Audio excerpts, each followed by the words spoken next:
Okay, good morning and welcome everybody to Scam Chat Wednesdays 2025. My name is Strat Maloma with the AARP California State Office, where I also serve as the lead for the AARP California Fraud Watch Network, which is, most of you might know by now, it's a free fraud prevention and education resource that's available to anybody. Our network is all about helping communities spot and avoid frauds and scams through information, education, resources, and events like the one that we're hosting today. Um, Thank you for joining us for the third, can you already believe it, the third in a series of weekly interactive conversations that we're hosting throughout August with our good friends at the California Department of Financial Protection and Innovation. I hope, like the rest, you'll help us make this an interactive conversation by sharing your experiences, your stories, asking your questions, and as always, at the end of today's conversation, we've set aside time to answer your specific question. But folks, today we're going to be talking about imposter scams. How do they work? What do they look like? How can we avoid becoming the next victim of an imposter scams? But before I introduce our special guests who will help us understand what imposter scams are and how they work, I just want to share a few housekeeping items so that we all have a real great conversation. For audio purposes, we ask that you please keep yourself muted until we invite you to come on and live and ask your question. We also ask you to, if you want to ask a question, simply put your question, type your question in chat, or use your raise your hand feature. And when we get to our Q&A session, we'll invite you to come on and ask your question.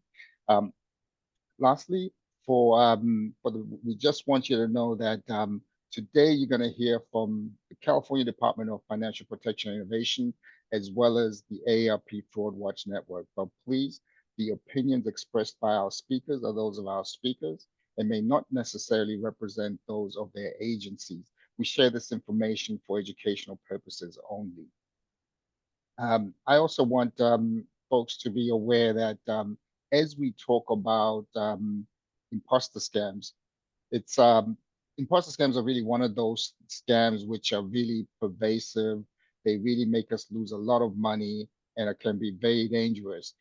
Through these types of scams, you get individuals or criminals, should I say, who pose as either government officials, loved ones, tech support individuals, and really with the goal to either get our personal information or to get us to give up money. So today we're going to be talking to some guests who will help us understand the things that we can do to avoid becoming their next victim. So I'd like to welcome my first guest to help us understand this a little bit more with the Department of Financial Protection and Innovation, Jackie Wiley. Jackie, welcome. Well, thank you for having me. Good morning, everyone, or good afternoon. Jackie, can you start us off as we talk about imposter scams? Can you start us off telling us a little bit about who you are, the work that you do with your agency, the Department of Financial Protection and Innovation? Sure. I am Jackie Wiley, and I am one of the targeted outreach specialists with the Department of Financial Protection and Innovation. And I have had the pleasure of trying to help Californians protect themselves from unlawful, deceptive, and abusive practices while empowering consumers of all ages to make financial decisions. Since 2001, which has been a very long time, I have dedicated myself to this work throughout the Los Angeles County region, going out and informing older adults and vulnerable communities on recognizing the warning signs of financial investment and mortgage frauds and scams. So thank you for having me. You're very welcome, Jackie. Thank you for being here. We really look forward to our conversation. So I'd like to start with a couple of questions, and then we'll meet our second guest, and then we'll come to our audience questions. So again, if you have questions, please put them in chat, or when we get to our Q&A session, simply raise your hand. Jackie, let's talk about imposter scams. So what exactly is an imposter scams, and why are these scams so effective when it comes to getting us to give up our money or our personal information? Well, Stratch, you described it very well in the opening. You said it perfectly. And imposter scams are someone posing as an entity or working for an organization or that values Example, a government agency, law enforcement, maybe your bank is calling you, maybe your credit card company is calling you, a grandparent scam, a relative. And it's with the sole purpose to trick us, and I say us because this is for everybody, into sending our money or sharing our personal information. These scams are so effective because it's familiar to us. Maybe you'll recognize the area code. Maybe you'll recognize the caller ID name to be of a place that you that you are familiar with. So we are more likely to believe that caller or that text. Thank you. And can you talk a little bit about what some of the most common impersonation tactics, whether it's posing as a government official or tech support or a family member, what are some of the most common kind of tactics that these scammers tend to use? It's so many things that's going on, and we have got to realize when we are receiving a phone call or we get a sudden text message from, again, an entity or an individual that we may be familiar with, we have got to stop and be very cautious because that's what the imposterization is. It's someone on the other line posing as something that we are familiar with. So some of the top 10 common scams that we are hearing about that are targeting not only older adults, but just everybody in general, the number one is the grandparent scam or the relative scam, where scammers pretend to be a loved one or a grandchild and they're in trouble and they're asking for money. Government imposter scams, scammers posing as the IRS, which actually shows on our caller ID as the Internal Revenue Service. Maybe it's from Medicare, maybe it's from Social Security, a representative demanding a payment, your utility company. We're seeing a lot about tech support. People are really involved in being on the computers nowadays. So you'll get that pop up that says that you have a virus. And it's so unfortunate. We have so many people who are falling victim to that. And they are feeding into the pop-up message that's telling them to call this number to help get it service. Another big one is the romance scams. So many people are on different types of dating sites, including our older adults are looking for romance. And I always say, when I'm doing my presentations, come on, you can find love in person. You don't have to go online to do that. But the romance scams, it's built online relationships, and then they start asking you for money or emergency or wanting to travel, so things like that. And with the disasters that we are having today, um, a lot of charity scams, the lotteries and sweepstakes scams are still very prevalent, believe it or not. And of course, the investment scams with the new way of posing as cloning your voice or cloning our faces with the AI. So it's just a plethora of things that's going on out there. And we just really need to be uh, diligent to know that when someone is calling you and indicating this is three things, three ways: phone, text messages, or computer emails. They're all with the same purpose: sense of urgency. They want you to move really quickly to answer and respond, not giving you time to stop and think. If I got an email or a text message telling me that my bank was showing unusual activity, of course I'm going to be nervous about that. But what we want you not to do is to respond to that text, that email, or that person calling you indicating that, because why? It could be an imposter calling to get your financial and personal information. You should stop and go to the source to verify. Um, and that's one of the biggest things that we need to start remembering to do today. So it's just the 10 top scams that I just named are very prevalent today. Mhm. Yeah, thank you very much, Jackie. It really becomes, I always say, a full-time job keeping up with the different ways that scammers are really trying to target us. So thank you for sharing that. Let me Absolutely. ask, is the DFPI seeing any kinds of trends or a rise in imposter scams that may target specific groups such as older adults, veterans, or even younger individuals? Because really, scammers target everybody, right? So are you seeing any kind of trends? And there's your answer right there. I mean, we're seeing all demographics. The rise in the complaint unit tends to be from banking, for social media posts or activities, home ownerships, escrows. Just it's just a list. It just goes on and on. I can't say whether the rise is bigger than the other, but just know that every type of scam is on the rise. Wonderful. And you well, not wonderful, but thank you for that uh for that information. You know, you touched on it briefly just now, technology. So scammers are using new technologies like AI, you know, to generate spoof one's voice, etc., images, etc. Can you talk a little bit more about how they're using technology in maybe some old scams like grandparent scams or other scams that you're seeing where AI is involved? Excuse me. Yes, the AI generated voice cloning has become and is going to continue to become more popular. This is becoming the new way of that makes it more believable. You're hearing a voice that sounds so familiar, like, grandma, grandma, it's me, but it sounds like your grandchild. And we want people to understand all calls and emails, text messages of this nature, if any, something is wrong with something, is very frightening. But we need you to take a minute and just to not play into it. Don't call out the name. You're hearing a voice that sounds familiar, or you're seeing the person via FaceTime, or you see like the spoofing is easily done to make a number within our area code. So sometimes people are more likely to answer a phone call because, oh, it's in my area, it's my area code. But the caller ID is displaying known entities like Social Security or your medical facility, Medicare, things of that nature, which are familiar to us, which makes it more convincing.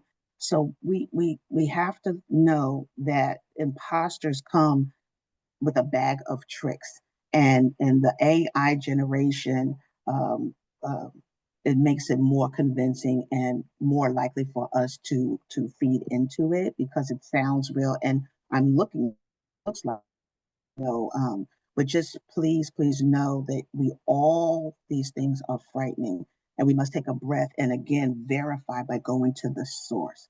And I always say, when you are contacted, be cautious, because many of these phone calls, text messages, and emails are coming from imposters. Absolutely. Always, if they reach out in unsolicited way, that should be a red flag, right? Absolutely. Jackie, thank you. Please stick around. I do now want to introduce my second guest, Mark Federhoff with the AARP Fraud Watch Network Helpline. Mark, welcome. Thanks for being with us. Thanks for having me, Strat. Great to see you. Wonderful as always. Mark, for the benefit of our audience, can you also, like Jackie, introduce yourself, the work that you do, and yeah, yourself and the work that you do in your agency? Yeah, for sure. Thanks, Strat. Again, the AARP Fraud Watch Network Helpline is a resource for anyone, especially AARP members who are looking for information about frauds and scams. I'm specifically on the victim support team, and the victim support team, we have about 150 volunteers who help people through different types of fraud situations who have been victimized by situations where they've given money or personal information as part of a scam. And it's a really great resource for anyone. It's free, whether you're an AARP member or not. We also take calls from people of any age, and so we get calls sometimes from very young people asking about scams as part of a video game, and then the whole range, the whole gamut there. We're taking about 100,000 calls a year from again, all different types of folks. And I really work a lot with the volunteers to make sure they're ready to handle some of those calls. I handle a lot of calls myself. I also do quite a bit of consumer protection education work as well on a state and national level. Yeah, hats off to your team. You folks doing amazing work, helping folks navigate issues of fraud helping them report their issues, but also helping them find some kind of a little bit of peace and recovery. So thank you for that work. Mark, here's a question that I have for you. As someone who's on the front line hearing directly from those affected by these types of scams, do you have any heartbreaking or surprising imposter stories that you've heard of through the helpline? And can you also talk about maybe what you've learned from those experiences that have been shared with you? For sure. No, and Strat, I was looking at data from California about different types of scams that we've been seeing come from California. And some of the most lucrative ones that we've seen recently have to do with kind of faux crypto investments. And when I'm saying lucrative, I'm talking about losing upwards of $2 million, $2.5 million, again, thinking that they're investing in cryptocurrency. And so again, an imposter scam that we're talking about like this is some type of faux investment professional who is trying to convince someone that they can maybe double or triple their money with their investments in this cryptocurrency type of thing. And so some of the most lucrative ones that I've seen just from California are those. A couple also very lucrative scams around romance scams. Again, these scammers are posing as someone maybe overseas or someone who is not able to see that person, but they're all of a sudden asking for money. And again, if you probably ask the 150 volunteers who work as part of the helpline to help people out about what their least favorite type of scam to deal with, I will say the romance scams are sometimes the worst. Again, because they often involve a whole lot of money, and often the emotions and the feelings involved with that type of relationship that we hear about. I will say, aside from some of the major losses that we're seeing, reported to the helpline, there's lots of very circumstantial situations. I think for a lot of us, it's unfathomable to think of losing $1 or $2 million as part of these types of scams. But we talked to plenty of people on the helpline, who are in different types of circumstances financially, and they might lose a couple hundred or a couple $1,000s as part of a scam, and that's kind of their lifeline. And so when we're talking to victims, everyone's a victim in these situations that we're talking to, and it's really tough talking to someone who was sitting through a situation that they thought was real, or they thought they were going to solve a problem by doing taking whatever action they took, whether it be sending money or giving personal information, and then to find out that they were kind of pulled in as part of a ruse the whole time can be really disheartening. And I think it can be very depressing for a lot of people too. I think it's important to know that there's a lot of victims out there. I mean, AARP also has a victim support group for different victims who would like to talk to other people who've been victimized. And it's a really sad situation. But a lot of the things that we try to do as part of the helpline is really get people in a better spot than they were when they call us. And by giving them resources and pointing them in the right direction of the next things that they can do to help solve the problem to the extent that they have. And we really hear all different types of situations, but again, and I wish there was actually a volunteer here to help describe their situation too, and why they're doing this. But a lot of our volunteers, frankly, were victims of fraud or have an experience with fraud, and they want to help other people who've dealt with it. And so, it's a very empathetic group. And that if you call our helpline, you're going to get an empathetic ear and important resources for moving forward. Yes, wonderful. And I say it again, your team really does a great work, a great job when it comes to helping folks navigate their way. Yeah, and my question to you was going to be a kind of to get a sense of how imposter scams emotionally affect those who've been targeted for that. But I think you touched on it. What are some of the most common types of imposter scams that folks are reaching out to report to the helpline for? Yeah, again, looking at data from California, the most common type of imposter scam that we're hearing about from folks in California was imposter business scams. And so, again, imposter business scams can be a whole lot of different businesses. I will tell you, kind of during pandemic era, 2020, 2021, the most common business that was being impostered or that scammers were pretending to be a part of was Amazon. And that doesn't surprise us because a lot of people were very reliant on Amazon. I will tell you that at the same time, right now, Amazon scams are not quite as frequent as they used to be, but they still exist. Again, getting kind of text messages or emails or phone calls from someone claiming to be with Amazon. But there's a lot of other businesses that bind many of us that I think scammers are also relying on to try and trick, like shipping entities like the FedEx and the UPSs of the world, large banks that a lot of us do business with, kind of the Chase and the Bank of America and the Wells Fargos of the world. We see lots of kind of scams posing as those types of entities, in addition to other types of entities as well. Again, businesses that many people frequent, Walmarts, Targets, that type of a thing. In addition to that, imposter government scams still are lingering out there. Whether people are, posing as someone with Medicare or the IRS or Social Security, that type of a thing, Treasury Department, sometimes we hear. I think, again, it's important that we know how these businesses and how these government entities are actually getting in contact with us, and what those communications look like. And knowing, again, that, I know everyone on this call is trusts their gut enough and has dealt with the IRS and Social Security enough throughout their life to know that they're not going to get a phone call from one of those entities because, frankly, they just don't have enough time. And they can't reach out to every beneficiary. But I think, again, it's important to take a step back if the contact that we're receiving is not what we expect, and trust your gut in those situations, so you can think critically about it. And if you have any doubt whatsoever, do a little bit of research. I mean, sometimes it's a phone call to that entity using a number that is reputable. Sometimes it is a quick Google search or a quick search on the computer, seeing if other people have received this type of a message. And so, I really want to empower folks to take those steps before reaching back out to these contacts or trusting that the contact is who they say they are.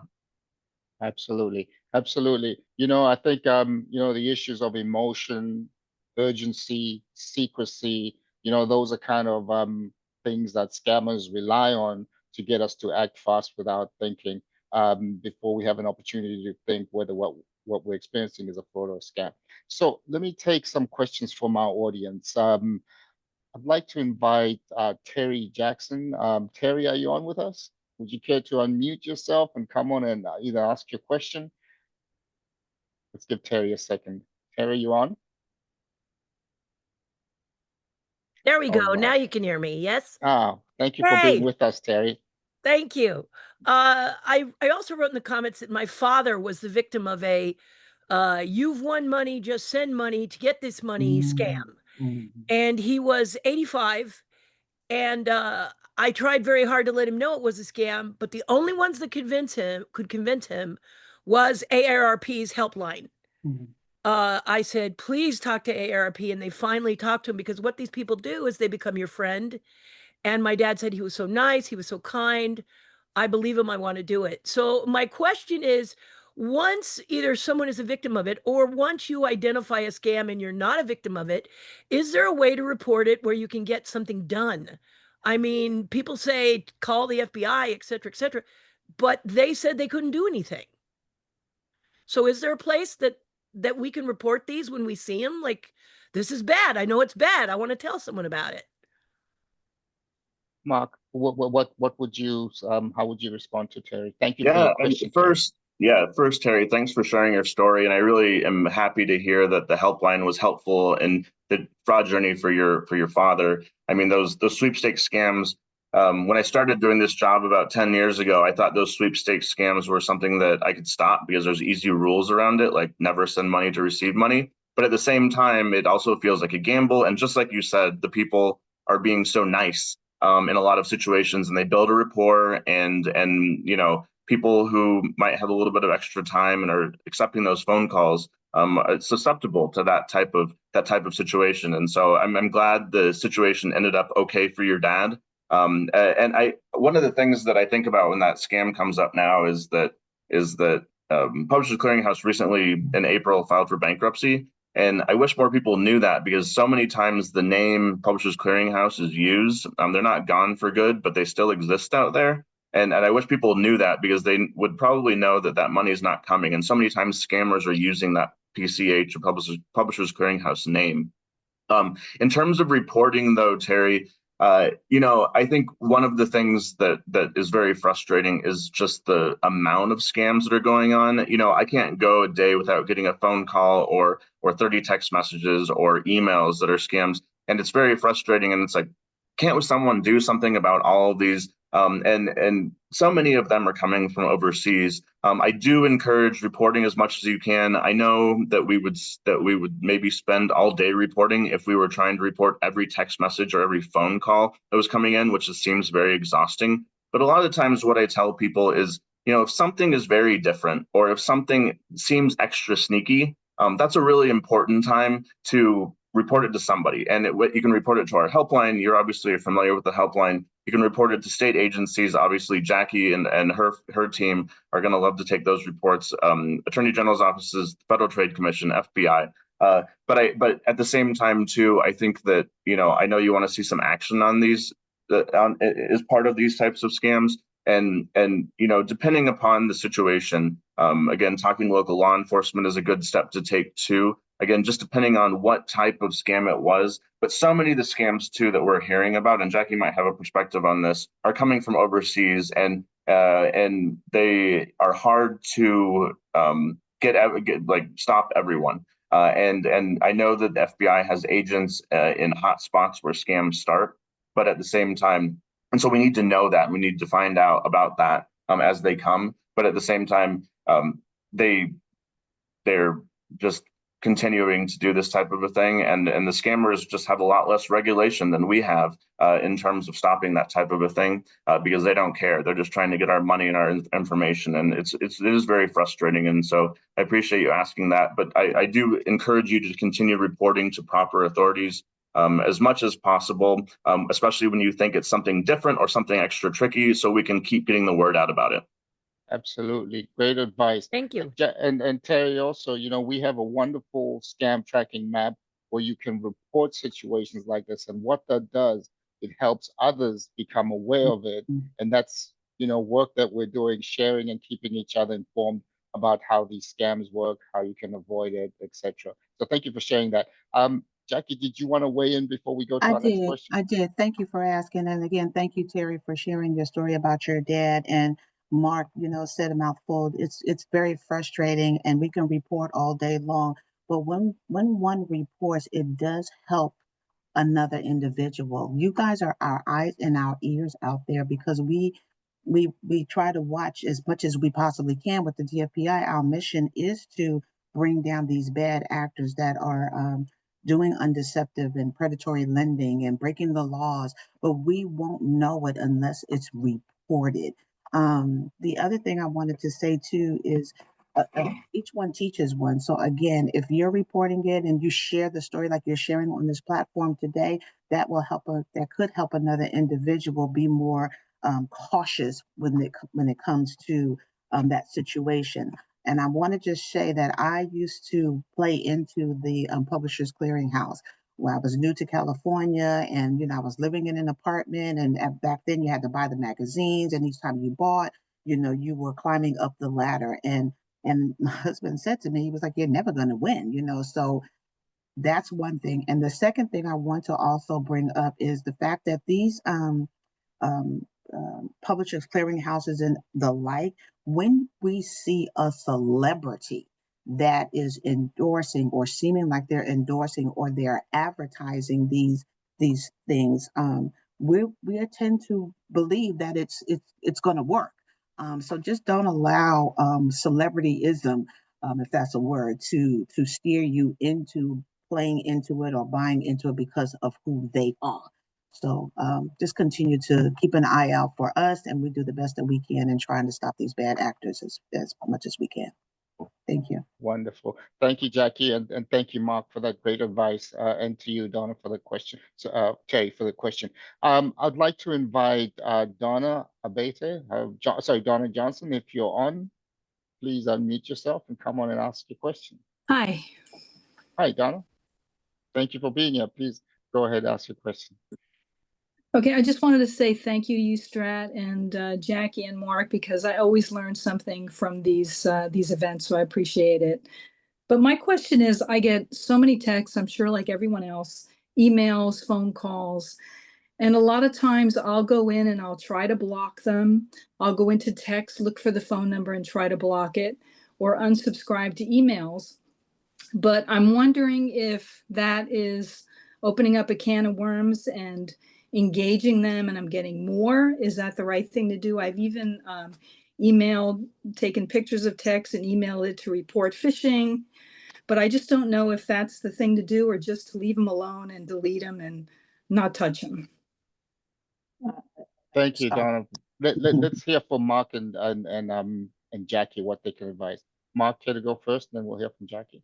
Sure. I mean, I get this question a lot, and I think there's a lot of different perspectives on it. But I would say, with regard to the unsubscribe on the emails, if there's a reason to believe that you did subscribe to that email at some point legitimately, or you were connected to it by some type of business that you subscribe to, in some way, shape, or form, I think it's okay to go ahead and click the unsubscribe. But kind of the random ones that might not feel right, that you have no idea why you're getting it, that type of a thing, I think sometimes it can be inviting the possibility of additional spam, just kind of depending on the situation. I think you kind of have, if for instance, you are a certain type of clothing store that might be affiliated with other clothing stores that you subscribed or you shop there and you gave them your email address, it's reasonable to believe, I guess, that maybe one of their affiliate clothing stores might send you an email too. So in that situation, yes, I would definitely click unsubscribe.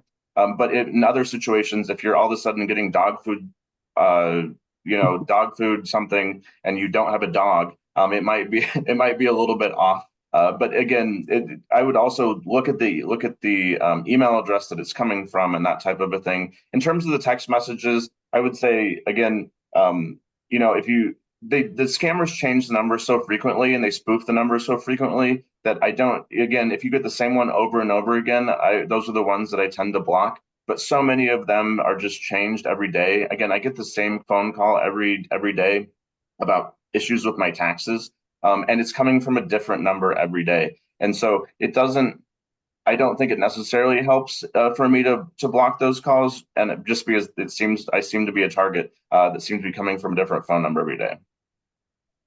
Thank you. And it may be just a question of also ignoring the phone call, not picking it up, letting it go to voicemail. Don't let the people on the other line know that there's a live person at the other end of that line. Hopefully that'll stop them. But I appreciate Mark's frustration that these scammers just change these numbers. So you're blocking one number and they can easily generate a spoof another number and pull you from that one again. Jackie. Yes, with that being said, thank you again for the question, Ms. Donna. I don't spend my energy with unsubscribing or blocking. I am now getting so many text messages from Norton Security telling me that my payment is due of like $500 and something. I don't have Norton. I don't have that. I don't have PayPal. So I don't engage. And I was taught by a law enforcement on a platform like this. When you engage, they are recognizing that it is a working number, that someone is actually paying attention. I simply delete it. I just delete because, like you said, and Mark said, and I'm going to say it again, when it comes from one number and you block it, it's going to be coming from a different number. So it's one window closes and another window opens. I just suggest not engaging and just to simply delete. Wonderful. Thank you. Thank you for your question, Donna. Appreciate it. All right. Let's invite Carl Freeman. Carl Freeman, are you on with us? Carl, are you on? Let's give Carl a second if he's still with us. All right. Carl had a comment, touched on voice video cloning, suggestions to protect ourselves. So we talked a little bit about this earlier, Jackie, with how scammers are using AI maybe to create voice cloning or video. What are some of the things that we can do to protect ourselves if scammers are using this technology? One of the things I want to share is that voice cloning and the face cloning, most of the time is coming from social media. We're posting pictures and we're talking online on social media. This is how they're able to get that clone. We want to limit what we put on social media first and foremost. People are putting way too much information on social media um, to start with. The other thing too is when someone clones your voice, or let's just say, God forbid, you get the phone call about the grandparent or a relative and it sounds just like them, please, it is imperative in today's times that we go to the source. If a person is saying that they're in trouble, let me get back to you, let me think about it, but don't call out the name, don't give them any ammunition, because then they're going to take that information and run with it. Another suggestion that I'm giving to my audiences is when you get something, a phone call like that, you want to talk to your family members, you want to maybe set up like a passphrase. So if I call you and I say, Strat, oh my God, I lost my wallet, and you know I was going on vacation. Could you please send me X amount of dollars so that I can get to the airport? Now, Strat will probably believe that because it sounds like me, but I would want Strat to verify that I'm actually away on vacation. And then if I say to him, or Strat will say the passphrase, wow, that's bananas, I'll, the person's going to probably be like, what? Only I would know that that's the passphrase. Only he would know that it's really me. If that passphrase is not provided, then you know that that's a false call. So these are some tools that we can maybe think about doing with our family members, especially for older adults. Try to have a passphrase to verify that it is said person that is calling you. And I know Jackie enough to know that I won't send any money. So you would leave me stranded over there. I'm afraid so. No, I'm And that's joking. okay. That's what you probably should do. But verify, verify, verify. Yes. Absolutely, absolutely. No, I'll be there to help you. Mark, try to weigh in. Yeah, no, I agree with everything Jackie said, and I would also say that I think it's really important, and just as a background, we've not been receiving a lot of calls on the helpline that reference AI being used, aside from some deep fakes using some celebrities. But I think one of the most important things that we think about is the message that's being sent to us. And does it seem reasonable? Does it seem in line with what you'd expect? Does this feel like something that's real? And so I think it's really important that we're recognizing the red flags of scams. Again, if someone's asking us for payment via gift card, and they're the IRS, that's probably a scam. If someone's asking us for payment, via cryptocurrency, and they're saying that they're with Social Security, it's a scam. I promise you that. And so, thinking about those the red flags of payment methods that are being requested by scammers that seem unusual, as well as communication methods that seem unusual. I mean, Jackie mentioned it right away. Social media is where a lot of these scams are starting. And I think it's really critical that we're acknowledging that. And right now, text messages are a hot way that scammers want to get a hold of us because they know that we read our text messages. And we might not pick up our phones the way we used to because it says scam likely. And we might not, check our emails because a lot of those emails go into spam or junk as they should. Those text messages, since we're texting with our family and friends, often it's much more likely that we'll see that. And so it's important, again, to know that if you get a text message, again, saying it's from the IRS or from Publishers Clearinghouse or from the DMV or some type of toll pass situation, and you've never gotten one before, there's a reason to take a step back and think about it. And I think that's really important that as these technologies emerge and continue to kind of be used by bad actors, that we are really paying attention to the message in these situations and the image in these situations and feel and try to understand if it feels like what's in line with reality and what we'd expect. Thank you. Great insights there. All right. Let me invite Ann Wong. Ann, would you like to come on and ask your question? Are you with us? Hello, Ann. Let's give Ann a second. Okay. Anne was, let me see if I can understand Anne's question. How about a sample case of a scam? Um, just giving a name of a type of a scam is not helpful. So anybody want to share maybe a sample case of a type of a scam? Yes, I'm going to go with a financial institution calling me. And when I answered the phone, and it could have showed unknown caller, but I answered it anyway. And when they come on the line, they're indicating that they are my bank. The name is my bank. Um, how do I really know that that's who it is? Because now they want me to verify who I am by providing my banking information or my social security number to verify who I am. But the problem right there is you called me. So we don't want to provide our personal information. That's just one in an instant. Someone calling from a law enforcement agency saying that they are soliciting or they want doing raising money for a disaster, and would you like to participate? We all want to do the charitable thing, or help others that are been victimized in some type of a way because of a disaster. But please know, law enforcement don't solicit. They're not going to call you to do that.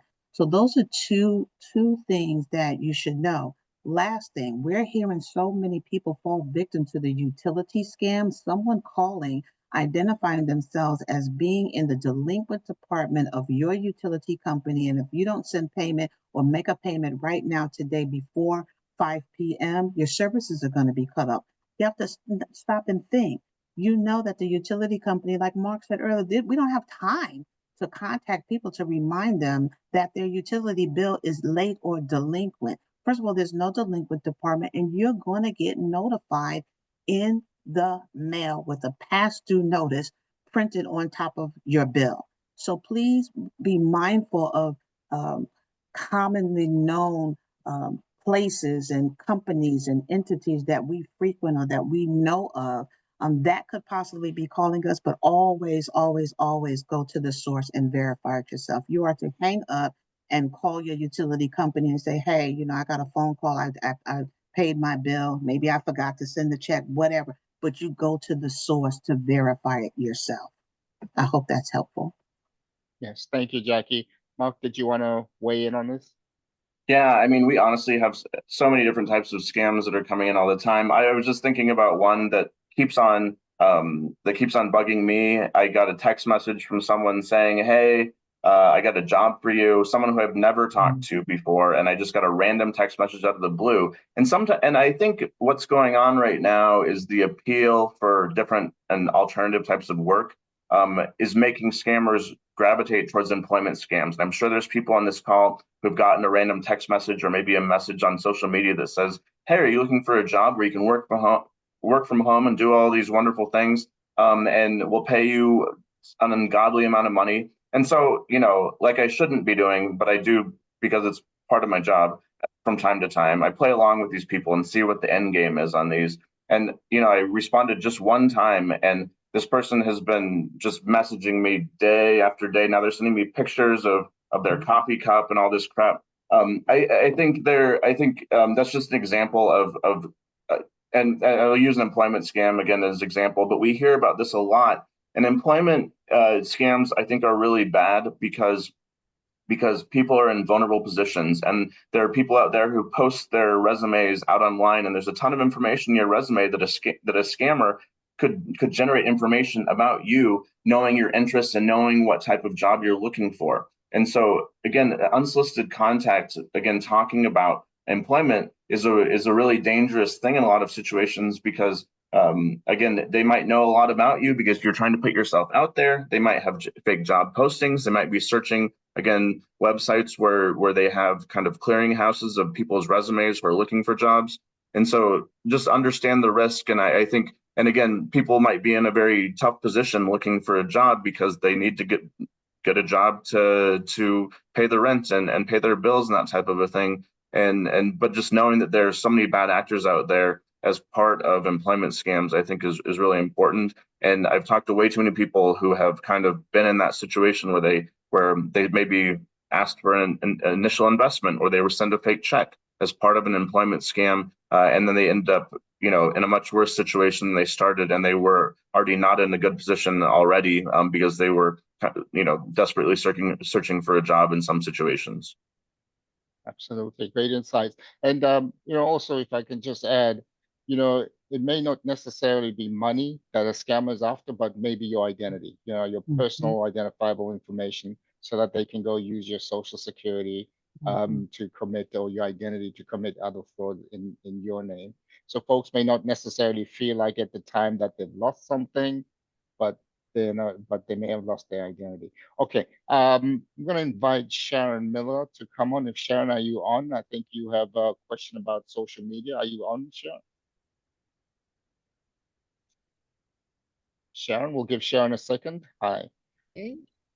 Hello, Sharon. Thank you for being on.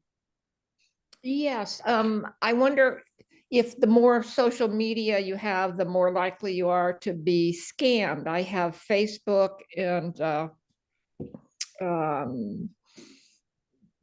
Instagram, I think you said. Right, and my kids want me to get another one because of some travel in Europe, and they say it'll be easier to keep in touch. Should I say, okay, set me up with another WhatsApp? WhatsApp? Yeah, I can't even keep the name straight. Should I go with WhatsApp, or say, hey, no, I'm just going to stay the way I am. If you want something from me, just text me. Or what are your recommendations? I think you and I are a little bit in the same place. I have a 13-year-old daughter who always wants to talk about different apps and gets me to be on them, but I try to avoid it. But anyway, Marco, Jackie, who you care to weigh in? I'll weigh in. So I was very new to WhatsApp as well. Someone offered me to, oh, you should go on WhatsApp. It's real easy to communicate that way.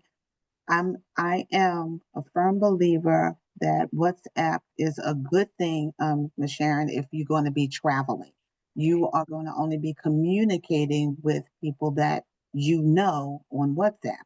I did not reveal my entire contact list. I only use the person that I'm communicating with, which were my kids when I went away. So that's number one. Number two, Facebook. I'm not on Facebook and I'm not on Instagram. But we all should know that when we are using those type of sites, we need to be mindful and careful of the information that we are sharing. Like, we don't need to know that you're going to be leaving on September 1 and you'll be back on September 20. That's way too much information. You're putting yourself out there to open up a can of worms. You need to know that you should be, DMing, direct messaging people that you know. You only invite people onto your space that you know.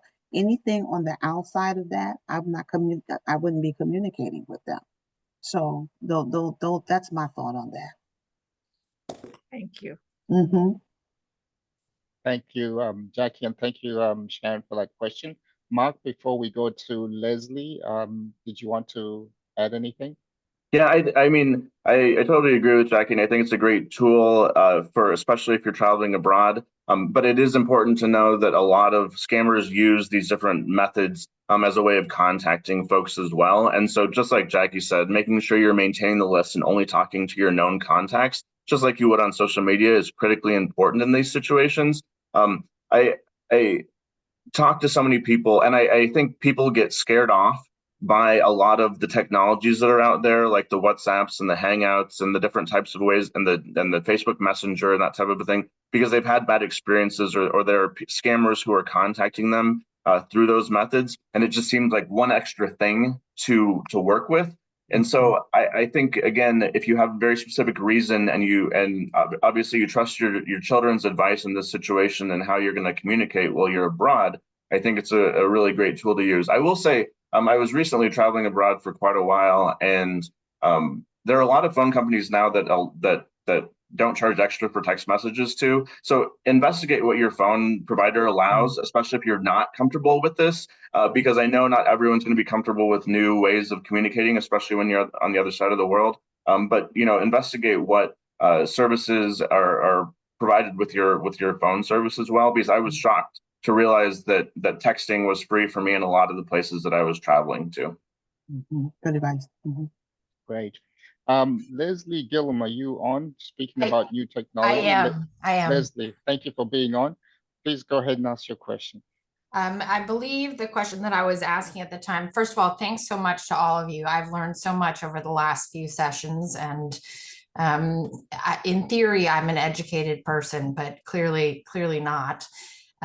So one of the things that has happened to me is I've become increasingly worried from listening to all of this about doing Google searches. So for instance, I wanted to go to the Target website to look up a dress I had liked and to see where I might buy it. And when I Googled Target, I now was afraid that all of the sponsored links or other links were fake links. I could literally see what was written as the address for them, but how do I know there's not more buried in there underneath? So what I chose to do was to type the https:/target/.com or whatever it was in my browser bar directly. But was that a good idea? What are suggestions? Great idea. That S means secure. And I was happy to hear you say that. Typing it in directly yourself in your brow. That's what I do. I get a lot of advertisements all the time. I am too, searching for different things online, but I'm typing it in. And let's just say by hapchance you don't do it that way. You just type in target.com and you go to their link. Just verify the information, looking at the extensions and things like that, but you are performing the act. So when I'm performing it, I feel a little bit better, but I agree with you, Miss Leslie. It's nerve-wracking, but you are performing it, and continue to do the HTTPS and you utilize it that way. That's just my opinion. Thank you, Jackie. Mhm. Mark, anything from your end?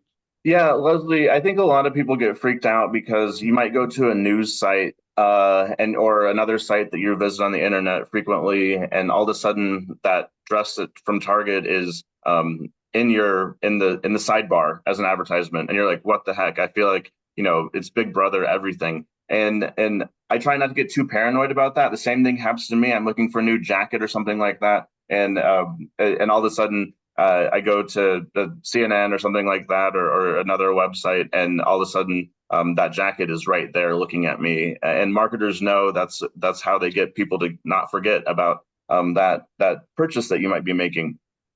I think that, again, there's some different tools you can use web browser wise and that type of a thing as well. Just coming from a different perspective is from Jackie. I mean, some people will search for things in a private mode or incognito mode. I talked to a lot of folks too who are hyper concerned about their privacy and people seeing their search history and that type of a thing, and they use search engines like DuckDuckGo as a resource as well. I'm not hyper sensitive about that type of a thing, and so I don't worry about it too much. And I usually kind of do things the way you both just described. But at the same time, there are other options too that you can remember, that you can think about, again, if you're only wanting to share so much with the rest of the world. Thank you. And another approach could be, clearing out cookies regularly, making sure your devices are up to date, managing your antivirus things and your privacy settings. So those are maybe some helpful tips. I think we have maybe time for just one more question, and let me see. Do we have Vicky on? Vicky, did you have a question for us? Vicky Harvey, are you still on with us? Yeah, I'm here. I don't really have a question. I've been answering other people's question questions about, like I recently, unfortunately, ordered something through Instagram, a product, and it was a big scam. It was out of China. And luckily, my credit card helped me out and I got my money back. And so I recommend never ordering anything through Facebook or Instagram. Go to the company directly, check them out, Google if they're a good company. So that was my experience. So I'm learning. I got caught too. So Well, Vicky, thank you for sharing that, and sorry to hear what happened to you, but congratulations for catching it and getting it resolved. Um, which brings up a question in my mind, Mark. Do you want to talk at all about the benefits between using maybe a credit card or a debit card when doing these online purchases or any kind of purchase? Yeah, Vicky, I've gotten caught too, and I appreciate you sharing that. I bought junk off of Instagram, and I don't need to do that ever again. There are reputable businesses that will advertise on Instagram, but I found one that wasn't. And I, of course, had the same situation you had. One of the things that I did though, and I think is really important, is that credit cards usually, and I was, first of all, I use my credit card as part of the purchase, and I think it's critically important that, especially if we're shopping with a retailer that we're not familiar with, that we use our credit cards rather than our debit cards, so that money is not debited from our account. Again, it's Visa or MasterCard or your bank's money instead in those situations. Just again, more protections. Again, probably you'll get your money back as part of the debit card transaction, but at the same time, it might not come back to you for weeks as they're investigating what's going on with that transaction. I think again that again, really hard to always know, but doing that little bit of extra research, especially about ads that aren't vetted as much as they would, as we'd hope they would be on Instagram and Facebook, is really important. So taking that extra step, I think, critically important. But one of the things that I did when I was victimized, and I realized that I was being victimized by this scam as part of this purchase, was I set a reminder on my calendar. Because most times, if you're, and you should check with your credit card company, but most times they allow 60 days to dispute a transaction. And so if I didn't see something in 45 days, I knew that I probably was never going to see it. And so I put that note on my calendar that says dispute the transaction by this day if I never receive it, and do that. And so I recommend, again, if you've done your research, everything seems good, and you still at some point feel like it's 2 or 3 weeks in, you never received what you ordered, having that reminder there to dispute the transaction, I think, is really important, to make sure that you don't let it go by. Because I've talked to way too many people who said, well, this happened 6 months ago, so the credit card company can't do anything for me at this point. And so having that